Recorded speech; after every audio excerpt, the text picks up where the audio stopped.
Okay, so I think we're ready if I'll start proceedings. So I'll just introduce myself. So my name is Grania and I'm from the Nerve Centre and I'm working with the Creative Centenaries project.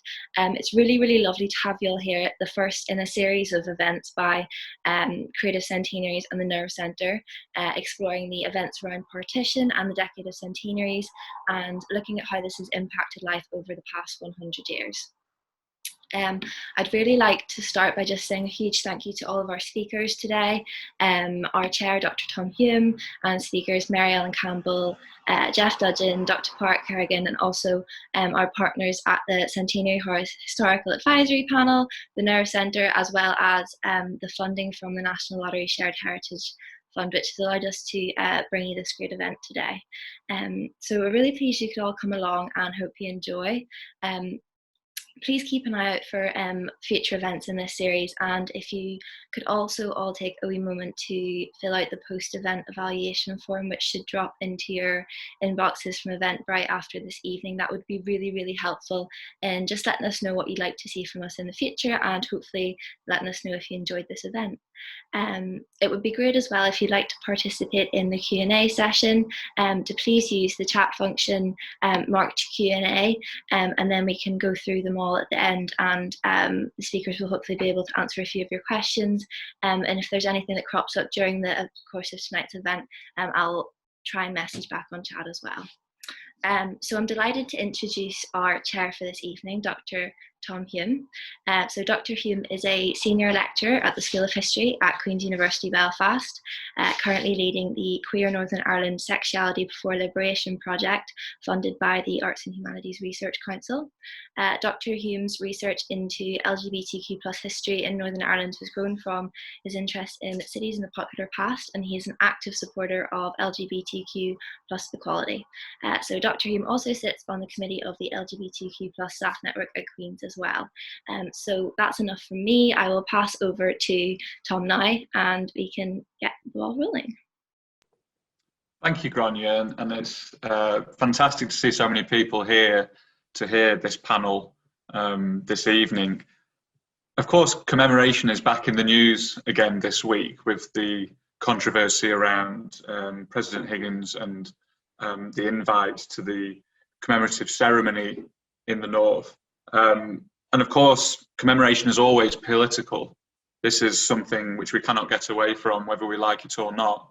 And I think to engage with commemoration then as a topic, it's important that we diversify the range of histories and narratives that we tell when we do that. So work is ongoing in this area in several places, and I hope we can contribute to that a bit more tonight with a panel presentation and then possibly debate following as well about LGBT history and commemoration and the changes that were wrought by partition in the 1920s. So I'll take this moment to share my screen before I begin. And I hope you can all see that. Nod furiously if you can. Okay, so I shall begin. And really what I want to try and do is to give you a sense of what gay life might have actually been like at the time of partition.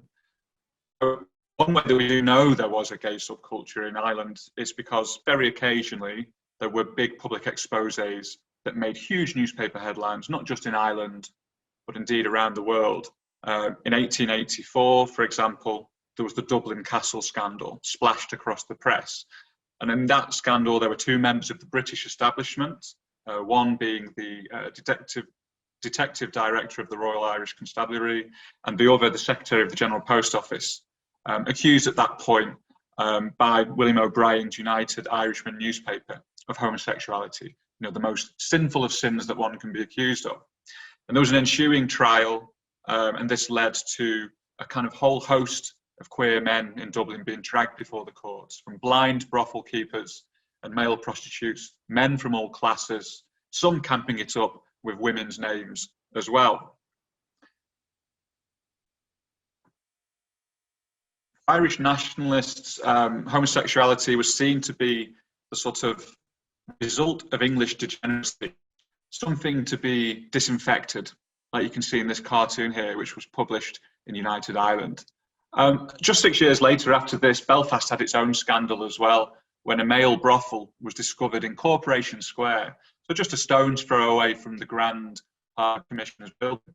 It turned out in this scandal that there were teenage lads using sexual photographs to encourage men into their boudoir. And they were bragging about these exploits in local pubs as well, which scandalised the local population.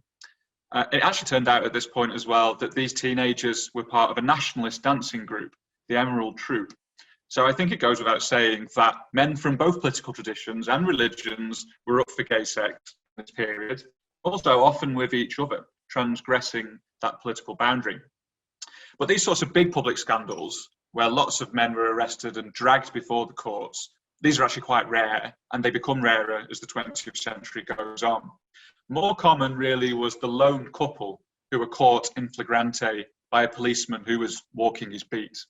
Now, Belfast and Dublin, as bustling cities, had been home to a gay cruising culture since at least the 1880s, and I think probably much earlier as well. If you think about what cities are like, with their busy streets, dark alleyways, and public toilets, these are all places that provide opportunities, really, for men in particular who are in the know. So if you can ask the right question, for a match, perhaps, or for the time, that could lead to a conversation that you might take somewhere more private, or possibly walking a certain kind of way. That was another way to capture the attention of a man who was in the know. The importance of that backward glance to catch the eye of somebody else. Now, there were no gay neighbourhoods in this period in Belfast or Dublin, but there were definitely some places that were more notorious than others in the mid-decades of the 20th century. So public loos, for example, whether we like it or not, were at the heart of gay cruising culture in this period. You know, they gave men an opportunity to linger and to sort of be semi-naked in public.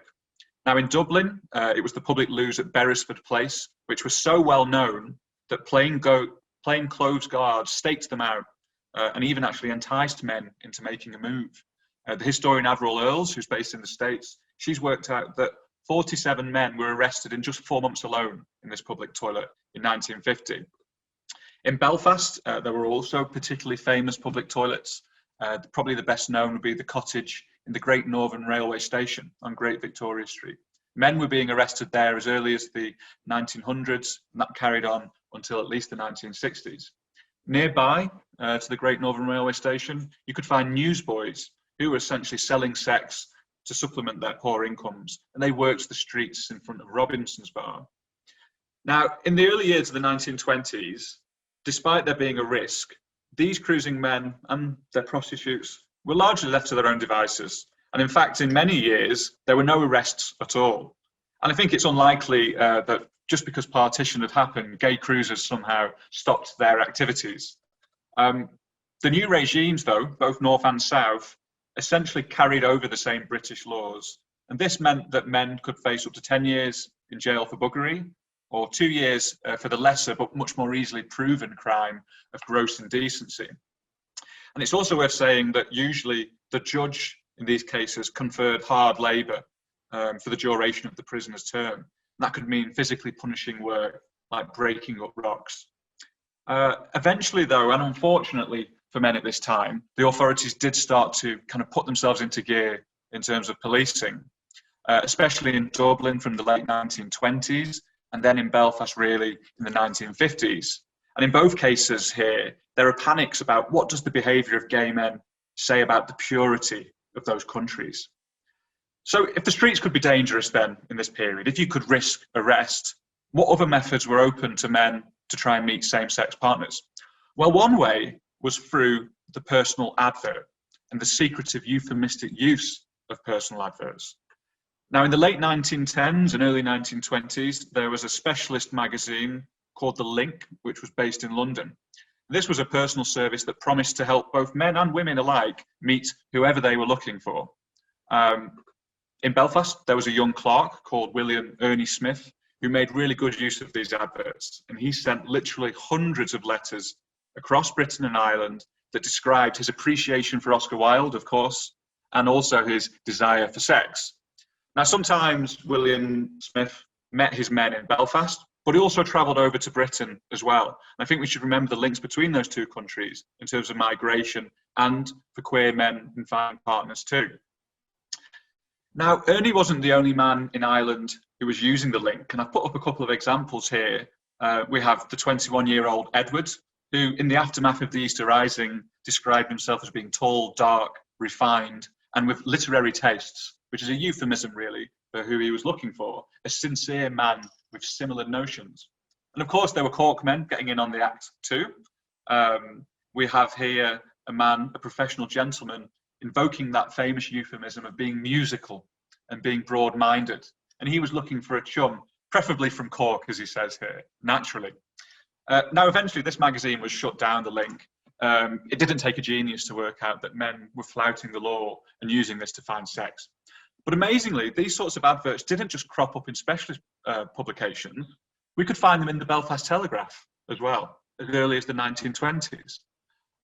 Here we have an example of a chap in 1934 who described himself as being quite musical, and he was looking for a chum. That he also said that he disliked girls, I think was probably more than just a knowing wink. As I've already said so far, this is mostly a male culture, and women are much harder to find in these same-sex cruising cultures of the city. Constraints on women in public were much greater, and with age as well. There wasn't really any great cruising culture that we know about. But I think it is possible that women were using these sorts of adverts as well. We have an example here from 1935 where a refined woman wished to meet another between 35 and 45. So there's a certain degree of ambiguity here, but other personal ads describe women who are looking to find rooms with other women.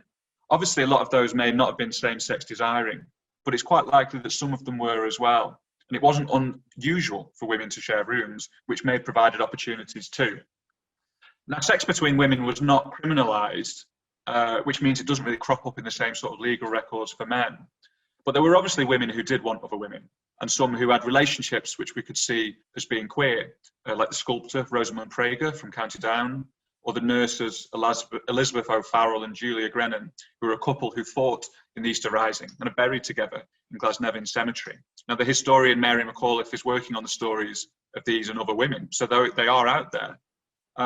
So for the men of the city then, public loos especially, personal ads, there are no real gay bars in this period. There are bars that are sort of mixed in that they have a rougher clientele, sailors looking for female prostitutes, where men might also find their trade. But by the 1950s, they do start to crop up. In Belfast, there's the Royal Avenue bar in that period, seems to have become gay in the late 1950s. Jeff, who is going to be following on from me, will hopefully tell us a little bit more about that, as someone who remembers the 60s.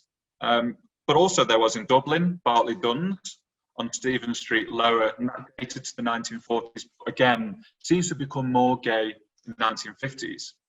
The gay rights campaigner and Senator David Norris remembered it as being an Aladdin's cave with wicker-clad Chianti bottles stiff with dribbled candle wax, which sounds a little bit suggestive to me. So it's possible that there was a scene growing at this time. And if we look here, we can see an international gay guide printed in San Francisco in 1962 that listed bars in Dublin like Davy Byrne's on Duke Street, which was apparently quite notorious and colourful. Again, rather suggestive. So anyway, to try and pull this together, of course, the Irish gay scene is never as big as London, Berlin or New York. But I think there were plenty of men, and hopefully some women too, who did manage to find partners long before the battle for legalisation. And I hope as we go on thinking about commemoration and finding these sorts of stories, we can uncover more of these men and women as well. I'll leave it there for now. And I'm going to pass us on to Jeff now. So Jeff Dudgeon, OBE, I'm sure will be known to many of you already as a politician, historian and gay activist in Belfast. He is, of course, known for his pivotal role in the campaign for gay rights in Belfast in the 70s and the 80s, and the case that he took against the UK government at the European Court of Human Rights that led to legalisation in 1982. Now, Jeff isn't just a historical figure, but a historian in his own right as well, as the author and editor of Roger Casement's Black Diaries, first published in 2002 and now in its third edition. So I'll pass over to you now, Jeff. Okay, and thank you very much, Tom, and thanks to Creative Centenaries for inviting me to do this talk with my colleagues, three colleagues. Tom has spoken of the early years of Northern Ireland around partition, while Porik Kerrigan and Mary Ellen Campbell are going to address the more recent decades. I'll consider the middle period, which is recent history to me, but ancient history to most younger people. Before Tom's era, as he's mentioned, really, the two most prominent gay men of the century were both Irish and Ulster connected, being Oscar Wilde, who was schooled in Enniskillen, and while Roger Casement, who saw himself as an Ulsterman, was what the other. His statue just erected in Dunleary, near where he was born and briefly lived. However, he was brought up largely in England until at the age of 12 he started school in Ballymena. I've written extensively about him, and he remains a controversial figure, not least as he firmly put the sex into homosexual in his diaries. Inevitably, with the construction of two Irish states in 1921, based on ethnic and religious divides, conservative and traditional values were going to prevail for a number of decades. And they did, although perhaps not doing the same damage as economic conservatism and protectionism. Northern Ireland critically was granted a parliament and legislative freedom, something that may not have been wanted by unionists, but came to be appreciated initially for security reasons. London was not devolutionist. They just wanted Ireland out of their hair. This policy worked admirably for 50 years and then was paid for in blood and treasure by 50 years of warfare. Returning to the gay theme on moral matters, things did not regress, but neither was there any chance of progress in criminal law terms or on individual freedoms. Both jurisdictions remained law-based democracies, but gay rights certainly didn't feature. Indeed, the word gay probably only percolated into Ireland after the Second World War. Homosexual had, however, taken over from the earlier sodomite and pervert. So I want to address matters in the period just before I was gay aware. That was from 1945 to, say, 1968, which was pre-Stonewall, obviously, but also pre the 1967 Sexual Offences Act. It decriminalised male homosexuality in a limited way, but did not apply to Northern Ireland or Scotland. This was the spring from which my era drew, wittingly or unwittingly. It was not a desert, but it was a silent spring, unless you are very acutely attuned to change and willing to observe incremental advance, which I wasn't. The World War would have a major impact on the development of gay life, more so in America than here. The movement of millions of young military men and women around the United States and indeed the UK, often to ports, brought a freedom to the West Coast, particularly to LA and San Francisco, which was added to by the effect from the East Coast of literature and theatre. Gay dramatists and writers like Tennessee Williams, Gore Vidal, and James Baldwin were published globally, where the Hollywood closet stunted film, so unlike today. I read the books, and as a teenager bought the novel City of Night by John Reckie in 1964, which was a tour de force way before its time, which taught me all I needed to know and had yet to learn about hustlers, trans people, and drag queens. Belfast, despite the thousands of GIs stationed here from 1942 and the cruising friendly blackout, hardly changed. Gay life was largely preserve of the brave and the bohemian, but it was alive, if often more London-oriented, and indeed that was a destination for many. Names of those 1940s and 1950s people worthy of research include the top civil servant, Alfred Arnold, who headed up the Festival of Britain in Northern Ireland, the writer Forrest Reid, who sanctified boys, the artist Gerard Dillon, Henry Lynch Robinson, the modernist architect, Kenneth Montgomery of SEMA, the Arts Council forerunner, the newsletter columnist Ralph Bossant, and a a long run of directors of the Public Records Office of Northern Ireland, Crony. Also patrons of the arts, like Mercy Hunter with her famous salon, and the Jewish art collectors Alton Lewinter Frankel. The tiny gay scene even featured in two admirable 1960s novels, The Liberty Lad by Maurice Leach and The Emperor of Ice Cream by Brian Moore, which was set in the Blitz. Both books remain extremely readable. So after 1945, there was a period of reversal affected by the old morality and hastened by the Cold War and consequent anti-communist era in the United States. In England, there were heightened numbers of prosecutions of gay men, notably the trials of Lord Montague of Beaulieu and Peter Wildeblood, who wrote the book of his trial. Ulster followed suit. In December 1958, 19 Lurgan men were charged with gross indecency and other charges involving indecency. Before sentencing 7 of them to jail, the judge said, "Cries of repentance after an act had been committed was no new thing in his experience. Only the youngest of the men fought. He was a 23-year-old and he managed to get himself acquitted." The increasing number of convictions prompted the commissioning of the Wolfenden Report on Homosexuality, which was published in 1957. It contained an unexpected call to decriminalise. That opened a decade-long battle in Parliament, led by the Unionist MP for North Belfast, Montgomery Hyde. Now, I've also written a book about Montgomery Hyde, who is a bit of a hero of mine, which is available on Amazon. Sadly, in 1959, Hyde was narrowly deselected and lost his place in Parliament. In 1967, during the Commons debates, he noted dryly, "As usual, the Northern Ireland members, including my successor, went into the no lobby." And I like to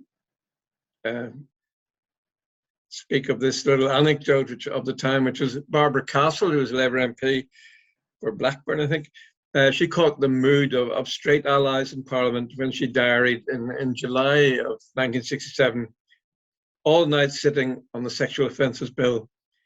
"It was a good job I stayed, tired as I was. At one stage, we only carried the closure by 3 votes. Trailing through the lobby at 4 a.m., I ran into Lena Jaeger, who was another Labour MP. She put her arms around me and said in a piercing voice, 'Aren't we good, doing our bit for the boys?'" Anthony Gray, the only out gay of the times, wrote a book called Quest for Justice, which gives the best account of the long and difficult parliamentary campaign, led in the Lords by the Earl of Arran and in the Commons by the Welsh Labour MP Leo Abstey. The difficult character, Abstey was quoted in 2007 saying bitterly, "On my 90th birthday, I had lots of telegrams. I never had one word of thanks from any gay activist." Many of those 1950s gay personalities were later to suffer under various conspiracy theories, many put about by the bisexual Belfast writer Robin Bryans. Those anti-gay slanders continue to this day within the tangential Kincora Boys Home scandal, which was laid to rest in the most recent Hart Inquiry report, but they had a deleterious effect on many lives right through into the gay community itself in the 1980s. Anyway, in my case, after a long wait, I turned up in 1965, age 19, at the Royal Avenue Bar in Rosebery Street, which Tom has already mentioned. On a Saturday night, it was Belfast's only gay bar. It closed at 10 p.m. and could muster perhaps 50 people, 2 of them being women. The gay population in the city was decimated, of course, by emigration to London. 90% of gay men in London, in a survey recently, were found not to be born in London but elsewhere. Overall, gay people were then at best 1% of the population, although later might reach 3%, and are now perhaps 5% if you include the new non-binary forces. That development, however, suggests the ultimate decline, if not departure, of the gay and lesbian characters from LGBT. The quiet period for me ended with the Bangor Roundup in 1967. People I knew were jailed, the young with the old, and if not jailed, were sent into mental hospitals. This was the last purge before our own in 1976. It seemed almost a decade fact that usually following complaints, and often if the local police chief wanted to clean up his patch and embellish his reputation, there would be a roundup of the local gays. Sometime after two of those convicted Bangor men, Ernie Thompson and Jim Campson, came out of jail, they turned their mind to running gay venues, perhaps because other economic opportunities were closed to them. They started with discos, the first in Ireland, which was at the Royal Avenue Hotel. By this point in the early Troubles, was in serious decline. After it closed, Ernie and Jim opened a gay pub, the first gay run one in the city. The Chariot Rooms, it was called, in North Street, and it was a successful venture for a number of years in the 1970s. Meanwhile, going back to the politics at the time, Roy Bradford, the Unionist MP from East Belfast constituency, where I lived, replied to my letter of January 1967, which was seeking law reform here. He was supportive, but ended by saying, "I know all the arguments for being in advance of public opinion, but this presupposes some large degree of political acceptability, which I fear is just not present at this time. Let us await UK legislation and see." So I've got a copy of the letter here. I probably can't read it or see it, but it's probably the first letter out of Stormont on matters gay. Well, he said, "Let's await UK legislation." I didn't wait. I went to London after a couple of years at university in Dublin. Now in Dublin, the gay scene was far brighter than in Belfast, though it's twice as big a city. Bartley Duns, as Thomas mentioned, which is a faux French pub, will shine like a beacon down the years as the perfect gay scene.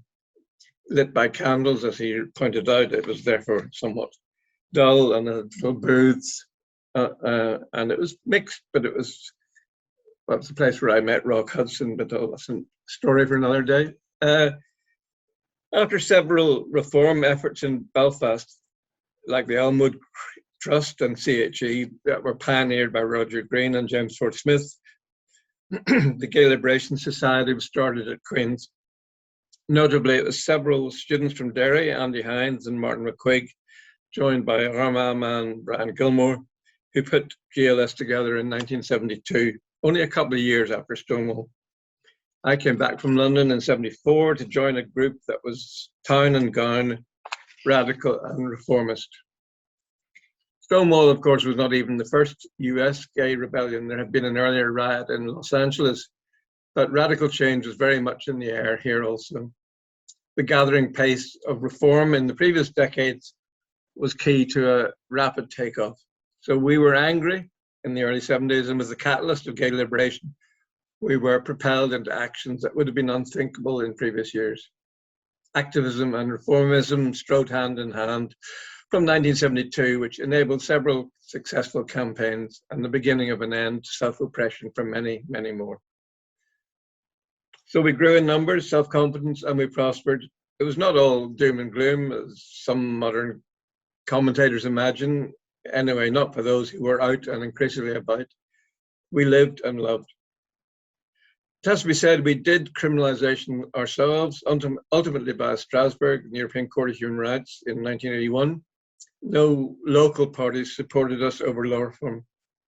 Indeed, the poet John Hewitt and his wife Roberta were the exception in prominent people offering help. He even wrote a poem entitled "As You Like It" about attending a law reform meeting in 1974, and many of the campaigners at the time feature in that poem. So this is where I'll stop, with gay life blossoming in the city and the campaign for decriminalisation gathering pace in GLS at Queen's, and from 1975, the Northern Ireland Gay Rights Association. So I leave you now and pass the baton to the younger ones. Thanks very much, Jeff. That was terrific. Lovely memories, and great how it joined up, you know, taking that story further into the future. We'll move on now then to Dr. Porik Kerrigan, who is an assistant professor at University College Dublin, where he works and teaches widely across the fields of media and communication. He's the author of LGBTQ Visibility, Media and Sexuality in Ireland, which was published just last year by Routledge. And that's a book that traces the turbulent history of queer visibility within a highly conservative and religious population. I'm also delighted to hear that Páraic is working on a new book about the Hirschfield Centre in 1980s Dublin, and that's an oral history and archival project. So I'll pass over to you, Páraic. Thanks for that, Tom. And thanks to Creative Sceneries again, just to echo what Jeff said with regards to just inviting us here to have these conversations. So it's much appreciated. So it's great to talk about commemoration and whatnot. So what I have been charged with, just firstly, can you all see that? Yeah, perfect. So what I've been charged or given the opportunity to do tonight is to discuss sexuality in Ireland from 1990 to 2020, so looking towards the latter part of this period of the centenary. And thinking of commemoration, it's very difficult to commemorate such a recent time in our history when there's been such a significant amount of change. And when we look at this 30-year period, we see huge legal, cultural, and social transformations that have completely transformed the ways in which we approach LGBTQ culture in Ireland, both north and south of the border. And there's been huge endemic changes within that. And key to that is, we see, and some of the key transformations that I want to look at are, in terms of legal, right? So we've had legislative change. We've had, at the start of this 30-year period, we have decriminalization in 1993. And then we also see the globalization of LGBTQ identities, and then cultural transformation. So pop culture begins to embrace queer identities. And while I want to kind of look at this period and look and acknowledge marriage equality and decriminalization in 1993, which bookends this 30-year period quite nicely, it's really important to look at what actually happened in between, because the story of queer Irish history and the story of queer Irish culture goes beyond these important moments, and a lot happens in the in-between of these important significant dates and the milestones. But just to kind of mark the beginning of this, okay, so at a very kind of high level, what did change and what did happen during this 30-year period? So it's marked by significant legislative reforms and significant granting of freedoms and rights to LGBTQ minorities. And this begins with the decriminalization of homosexuality in 1993. Now, let me just say that this decade of liberation, or these decades of liberation, as the word, did not come from nowhere. They came from years of activism, sweat, labour, tears of many activists around the community in all pockets of Ireland that engendered a capacity for this change to take place, that engendered an environment in which a case could be taken to the European Court of Human Rights. And Jeff, who's in the room, and we have the honour of being in the room with, paved the way for us in the Republic to really go to the European Court and set a precedent for a case to be had for the Republic with David Norris's case. So that does need to be acknowledged, that the rights that we have in the Republic would not have happened were it not for that battle in the north. And often that actually gets left out of the narrative here in the south when we're talking about queer Irish history. And there's a lot of currents and there's a lot of interconnections. And I know Dr. Abigail Fletcher is looking at these connections between the north and the south, and how there's actually a lot more interconnectedness between the communities than researchers and history has previously given credit for. And it's great to see those histories emerging now and the narrative becoming rectified on that. But in terms of other kind of reforms and political milestones that we see happening in the period, we conclude with marriage equality, which comes in by popular vote in 2015. We see the ascension of Leo Varadkar as leader of Fine Gael and subsequently becoming Taoiseach and now Taoiseach, and Northern Ireland legislates for marriage equality just in 2020. So this is a significant period, given that 1993 we see decriminalisation, and just over 20 years later we have marriage equality, a significant period. And this isn't just necessarily down to a group of prominent activists that we regularly see in the media. Rather, this comes down to community activism, the power of storytelling, the power of just shifting minds, and the power of community groups that led the change on this. So while decriminalisation and marriage equality, the discussions have been well rehearsed, and rightly so. And we're still beginning to unpack marriage equality, because to commemorate that so recently after it occurred. You know, there's been a lot of hurt in the community that we're still beginning to work out and untangle and really rightfully critique, with the fact that, you know, the campaign itself propped up cisgendered gay men, to a lesser extent cisgendered gay women, and where were bisexual or queer people of colour or migrants and whatnot. So, you know, there's a lot there to be said for how that campaign was ran. And while it had lots of positives, there was lots of hurt that was caused in the community. So again, commemoration at some point in the future would be important. But to go back to decriminalisation in 1993, and to kind of go beyond discussing, you know, the key milestones, is we actually see an emergence of queer identities within popular culture. And gay identities, because decriminalisation has now occurred, we see the likes of media platforms such as RTE, such as independent media, such as radio, such as the press, no longer being afraid to give visibility to queer identities. And oftentimes it's limited, as in it's generally gay men, it's to a lesser extent lesbians whenever they are given a chance of some visibility. There is at least a very much attenuated change to giving a platform, especially in terms of popular culture. Prior to 1993, the likes of scriptwriters in RTE, the likes of, you know, entertainment shows and whatnot, refused to incorporate LGBT characters on screen because of the criminal law legislation in place. And this was often used in script writing meetings, and this was often used with engagement with minority groups as the reason as to why a gay character couldn't appear in a soap opera, such as Fair City. So now that that was gone, there was now a moment, there was a liberal dispensation to a degree, where there was a chance for representation to unfold and unfurl. And that's what we began to see happening. So in the late 1990s in particular, we see RTE using popular cultural formats such as the sitcom with Upwardly Mobile, such as Fair City, and bringing in gay and bisexual characters into that. And these become ever more pervasive as the period continues. Then, of course, we come into the 2000s, and the Celtic Tiger is truly roaring in Ireland at this stage. And we see a significant transformation in the ways in which queer identities and LGBT identities more broadly are being treated during this period, where all of a sudden Ireland has gone from a pre-modern state in the 50s and 60s to this postmodern state, where all of a sudden, because of the economic capital that is accrued in the country, all of a sudden that's flowing around, we've all of a sudden become very socially liberal, and there's a postmodern cosmopolitan global outlook that begins to emerge during the Celtic Tiger that actually begins to co-opt LGBT identities within what's been referred to as a trans-global coolness, where queer identities are now considered as part of consumer cycles, and gay men in particular, in lieu of what we were seeing with the likes of Queer Eye, Will and Grace and whatnot, become popularized in the Irish media as the trope of the gay best friend, or always having, you know, the being on a fashion segment or whatnot. So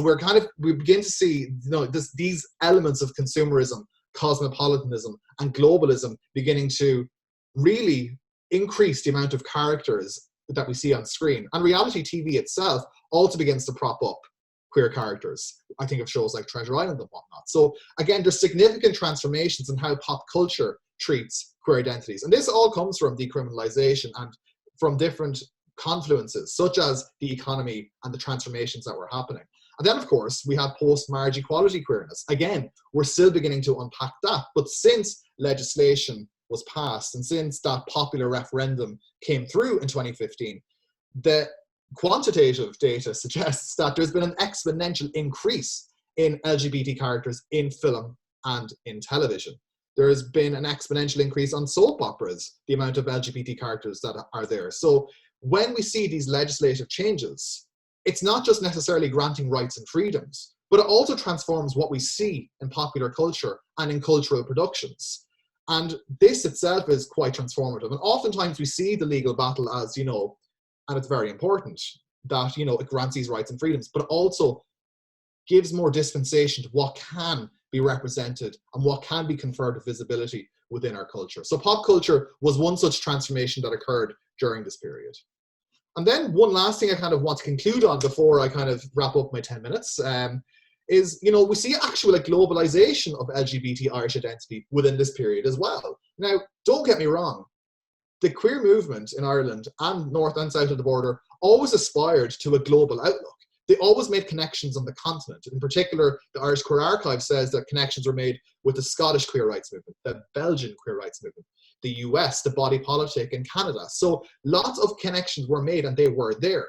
But in the 1990s, given that there was an explosion in media formats and platforms and satellite TV and a saturation of tabloids and magazines that were emerging that were really endemic to propping up celebrity culture, we see a significant globalization of the LGBT Irish identity. And I would argue this happens with the coming out.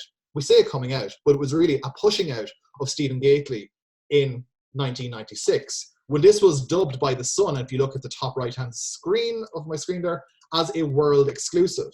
The coming out of this young man in a boy band, Boyzone as it was at the time, being, labelled as a world exclusive, clearly indicates the ways in which queer Irish identities were noted as being of global interest. And from that period, we see, global Irish identities occupying the world stage. So, I think of some examples such as Anna Nolan, Brian Dowding and Big Brother UK. So we see this becomes an object of interest in other media industries as well. And jumping really quickly, now I know I'm doing a very quick survey of these transformations, but even to just go from Stephen Gately in 1996 to our then Taoiseach appearing on the cover of Time magazine in 2017, an island at the centre of the world even, an article which covers how Ireland came from the parochial darkness of the Catholic Church with the lace curtain respectability, and overnight just happened to inaugurate this Taoiseach that ascended to power. And how great is this? And we see the global media using these, LGBT Irish identities as a way of showing, and in particular Leo Varadkar, as symptomatic of LGBT liberation meeting its end game of absolute equality, because LGBT equality has an end game. Ludicrous. But this is the kind of narrative that gets spun out with these identities. And this comes in particular in the last 3 to 4 years. And this has kind of been an object of my research as well.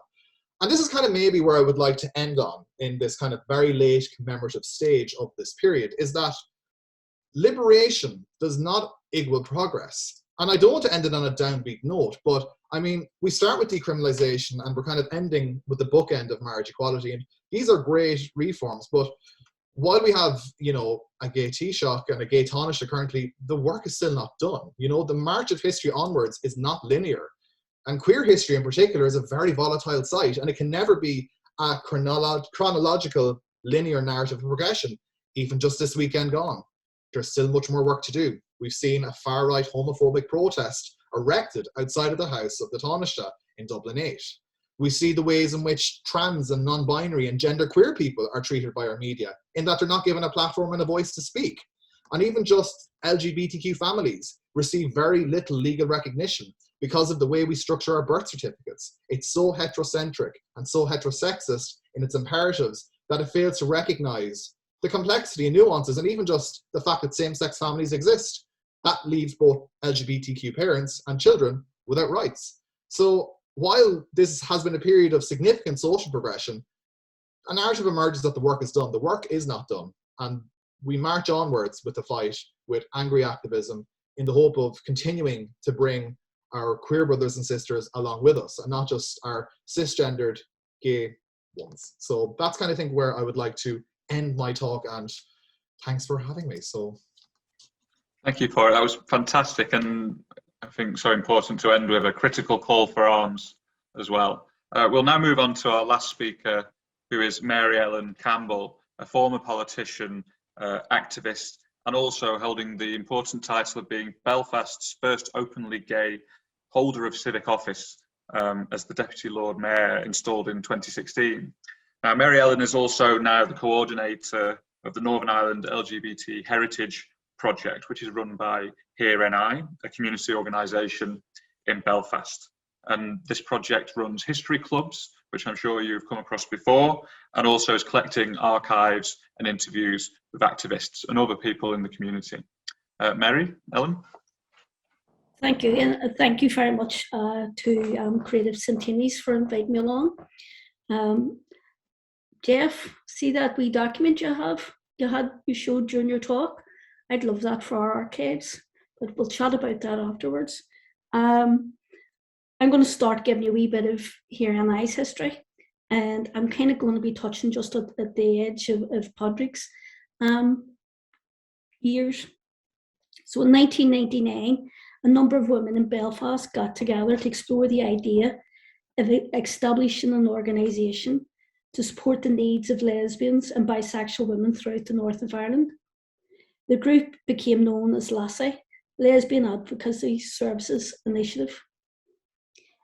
They commissioned a report which detailed the experiences of lesbian and bisexual women here, and recommendations were made about the type of organisation that might meet our needs. The report, A Mighty Silence, was published in 2002 and launched in Stormont. With a renewed emphasis on community outreach, capacity building and connecting women, Lassie rebranded as Here I Am in the summer of 2012.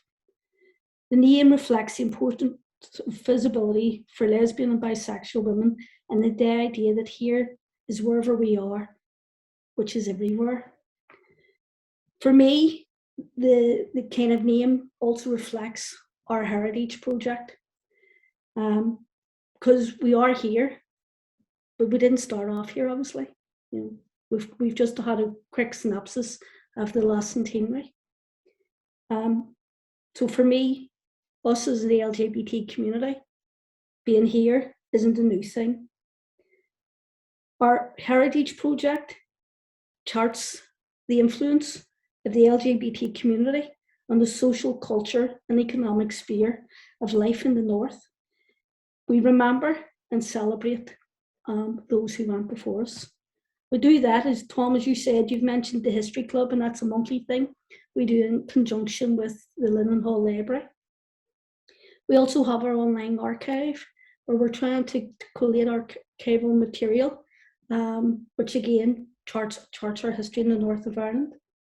We hold heritage tours, looking at the hidden heritage of the LGBT community in Belfast, and we actually are hoping to branch that out across the north and other towns. We've carried out lunch and learns with corporate organisations, just bringing information about the LGBT community to them, trying again to highlight visibility. We've taken part in out in the past with the Free Dairy Museum, and some of our volunteers spoke about the importance of women's news. We've done Pride of Place.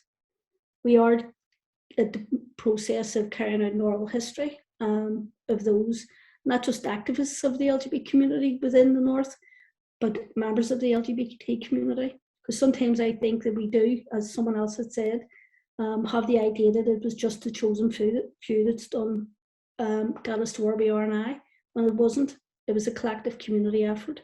So I think it's important that we gather everyone's voice.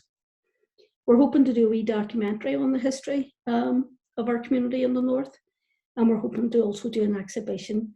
COVID restrictions and all of that business has held that up. So that's basically me, and I'm not going to talk for 10 minutes, although I really could. I'd prefer just to answer some questions. You did mention that I was the first out LGBT civic leader of the city in 2016. I served that term along with Jeff and Julianne Core. We all didn't get re-elected on the same day, but Belfast, thankfully, has 3 new LGBTQ councillors, so we still have gay representatives in Belfast. Thank you, Mary. That's great, and such important work that you're doing. And I hope Jeff does give you the letter. Well, So can you let me borrow it? I'm sure, Jeff. Photocopy it at least. No, scan it in. Okay, well, I think we have some time for questions here, and I can see there's a few questions in the chat box, so perhaps we'll go through those. I'll read those out and we can answer those as concisely as we can, and then we can open it up for oral questions as well. So I see there's a question from Aoife, who asks, over and above the police and courts, what social consequences occurred to those caught being gay? Well, that's a great question, Aoife, and it varied massively. There were some people who took the choice to emigrate after they'd served their time, some who took the choice to emigrate before their court date. You know, this was one way to escape the scandal. But I think it is worth remembering that many people returned to their life, and they were sort of maybe not welcomed by their neighbourhoods, but they were enabled by them. If we use records like census data and newspapers and so on, you often find 10 years after a man has served his 2 years in prison, he's living with his family, or he might have got married. So there is a kind of life cycle for men who are arrested, and it's not necessarily always the end of one's life. If you're publicly shamed in the newspaper, I'm sure that made it difficult, but it wasn't necessarily the end. Okay, we have a comment from Richard O'Leary, who asks, Jeff, you cannot leave us without telling us the story of you in Dublin meeting Rock Hudson. I might have known that was going to happen. Oh, Richard, I was waiting till he was on the History Club for that one. Yes, me and Rock, it's a long story, but I'll keep it short. Yeah, we met at Bartley Dunn's. Actually, Rock was making a film in Dublin that year. I think it might have been, was it Mad Max or Blue Max or something? Because I was in Trinity, and Trinity was the backdrop for the film, and it was full of Nazi flags flying from all the grey buildings.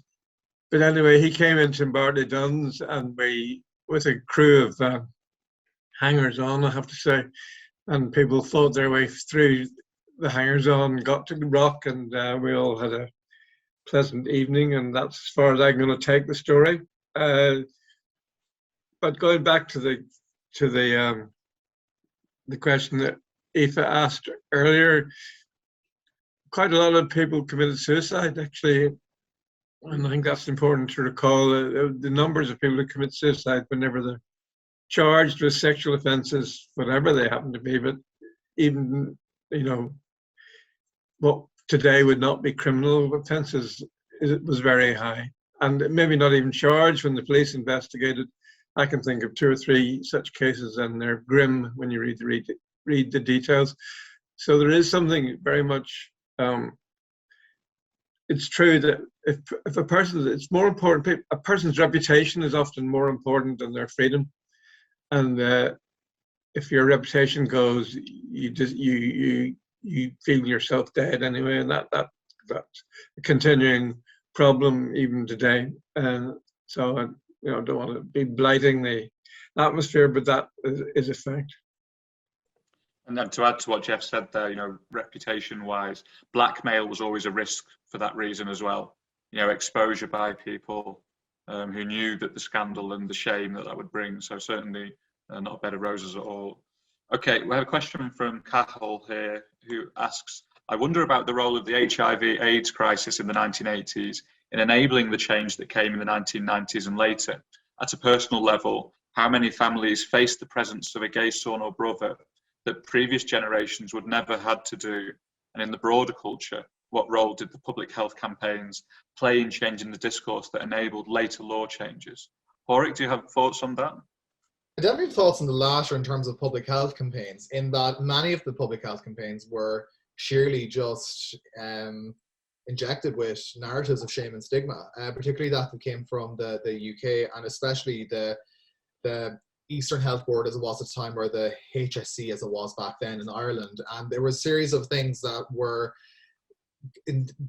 kind of not necessarily sex positive in any way, shape or form, and very much was kind of propping up, chastity to a degree. It was absolutely crazy, the kinds of narratives that emerged in and around that. And I think the actual good public health information that came at the time did not come from the stratosphere of the government, but rather came from the communities themselves. I mean, I'm beginning to research the Hirschfeld Centre in and of itself, and that's just one example I can speak to, whereby activists came together in the form of Gay Health Action to form the first AIDS information leaflet in Ireland, when the government essentially sat on their hands and their wallets. And this is at a time when the community was not even being funded by the government, because they couldn't be funded because they were criminalised in the eyes of the state. So it was left to them to do it. So there was some funding at some points, but many of the discourse, and especially the good discourse around public health that occurred in the media, happened and came from the community. And that itself built up a reputation within the queer community, especially in Dublin and Cork and Galway, where they began to emerge as the experts on AIDS and HIV. And I think that,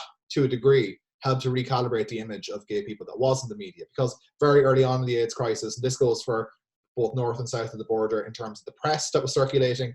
It was very sensationalistic media, especially in 83 and 84, that was framing AIDS as the disease of death, stigmatized and whatnot. So I think the change that did come came from communities. And just on a funny story, Michael D. Higgins was the Minister for Culture, Gaeltacht and Communication back in 1993. And RTE was not going to run a series of AIDS Day campaigns. So Ireland's AIDS Day takes place on the 1st of, oh my God, I forget, it's not December, but it was Irish AIDS Day anyway when it was being commemorated. I should know the date. But anyways, RTE was not going to run it. And then Michael D essentially said, either you run that or funding will be pulled to your network.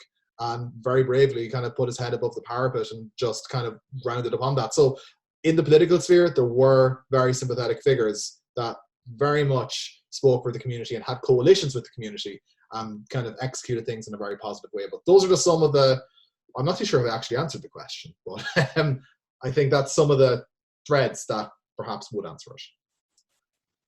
Thanks, Páraic. I don't know if either of our other two panelists want to speak to any of those themes. No? Well, in that case, are there any questions that people would like to ask live? We, I think, have the capability to do that. I think that there's a question in the chat from Jude. If further to Declan Flynn's murder, what do panellists believe to be is the biggest homophobic crime, miscarriage of justice involving gay people that has happened since partition? Maybe we could just open that up to all of our panellists. I mean, so many to choose from, isn't there? Jeff has mentioned some of the suicides, and it's worth, you know, noting that there were murders as well. You know, there have been several, probably more homophobic murders. I think the earliest one I know of is in the 1960s, but I'm sure there are probably even earlier than that. And there are famous cases in both North and South. So, you know, homophobia within society.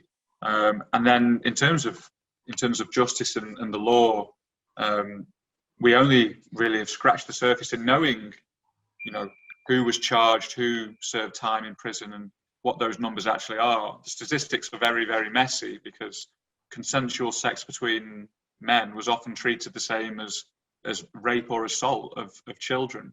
You know, so in order to kind of have any sort of reparation or sense of what the miscarriage of justices were, we really need to dig down into those sources. So that's important work for historians, I think. Do any of our other panelists want to comment on that? Yeah, yes, Mary? I'd like to. I think one of the ones that I feel really sad about is the case of Anthony Mcleave, a Belfast man. I grew up in a place called Unity Flats, which was the bottom of the Shankill Road and corner of Páraic Hill. And Anthony Mcleave was also from the same place as me, Unity Place. I can't say I knew him because of the age difference, but I kind of know the geography of the part of Belfast that he was from and where he was. He left Unity Place and he went down to the Chariot rooms, which Jeff has talked about earlier. He left the Chariot rooms and kind of headed towards Hill Street, I believe. Well, he left at the High Street, I think it was, the security gates at High Street. He said true to a friend. And later on that evening, he was found bleeding pretty badly, and he passed away. He was found by some people walking by who'd got some firefighters. And the sad thing about it was that the first kind of broadcast was the police, the RUC at the time, was asking for witnesses to his murder, and by the lunchtime, they had dismissed this as a murder and said that it was likely the case of an accident. Niagara, and I think, Jeff, you might have been involved in this, if I'm right. I know P.A. McLaughlin was, along with his family, fought for this to be relooked at. When Anthony's inquest came along, the Belfast Telegraph, which was at the time probably would have been the main local evening paper, the headline, if I can remember correctly, was "Homosexual Drowns in Own Blood." Now you can imagine a family losing a brother, and the kind of the pain of that. And then less than a year later, that was the headline, you know, "Homosexual Drowns in Own Blood." And I just kind of feel that case is a case which has totally been a miscarriage of justice, that the family has never got justice. I know that there's quite a few other people in the north of Ireland who's been killed in homophobic attacks, but I think that's one that always stands out for me. And I think when I was at Richard O'Leary's event 2 weeks ago, I think in the Gay News, the headlines was Niagara Vindicated. I think that's right. And again, that was to do with Anthony's case, where that they had challenged the RUC to relook at it. So for me, that is one. That was actually in the inquest. There was an attempt to make it a sort of accidental death verdict, and we pushed it sufficiently to get I think it was an open verdict installed by the coroner. Sadly, actually, Anthony's brother had also been murdered a little earlier in the same area of the city. 6 years to the day. Was it right? Sammy. But I can think of 6, 7, 8 other murders of gay men, and in the time I've been involved in matters, and I think the police have improved the way they approach those murders, and most recently that I'm aware of. But they're always caught slightly because they're, when it comes to roundups, they're still got that itch to go about it.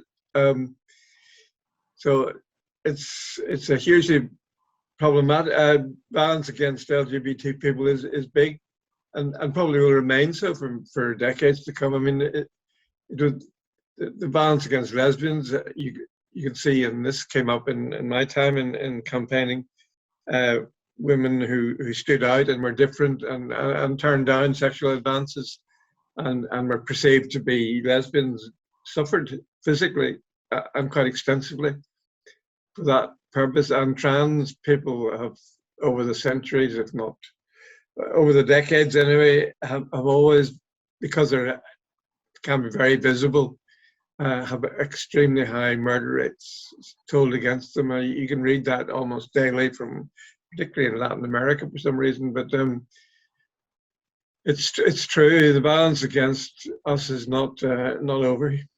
Yeah, I think Tom and Jeff both have talked about suicide. Funny enough, I was chatting with Karen McShane last night, and I know Karen's here this evening. She's one of our leading trans campaigners, and we were talking about the high levels of suicide among our trans community too, our trans families. It's something we need to look at. Definitely, and moments of commemoration, which this panel has been for, should also be opportunities for mature reflection and remembrance as well, I think. So I'm glad that we've ended on that point, because I think that's really important, and more needs to be done to remember and to know the crimes that were committed, not just by individuals in Irish society, north and south, but also by the authorities too. Grania, I think, will we leave it there? That's probably our time. Yeah, that was great. Thank you so much to all of our speakers and to Tom for chairing this event today. Thank you so much for everyone for coming along as well. I really hope you've enjoyed it. It's been a really great opportunity to shed some spotlight on LGBTQ histories in relation to the decade of Centenaries. So thank you so much. It's been great. Thank you, Grania, for organising. It was our pleasure, I think. Brilliant. Yeah, thanks so much. Indeed, thanks indeed. It's good to see so many people on the list of participants that I know or knew from decades ago, some of them even. So good to see your names up there. Yeah, thanks for the invite, Grania. No worries at all. Thank you so much, Mary Ellen. Take care, everyone. Thank you.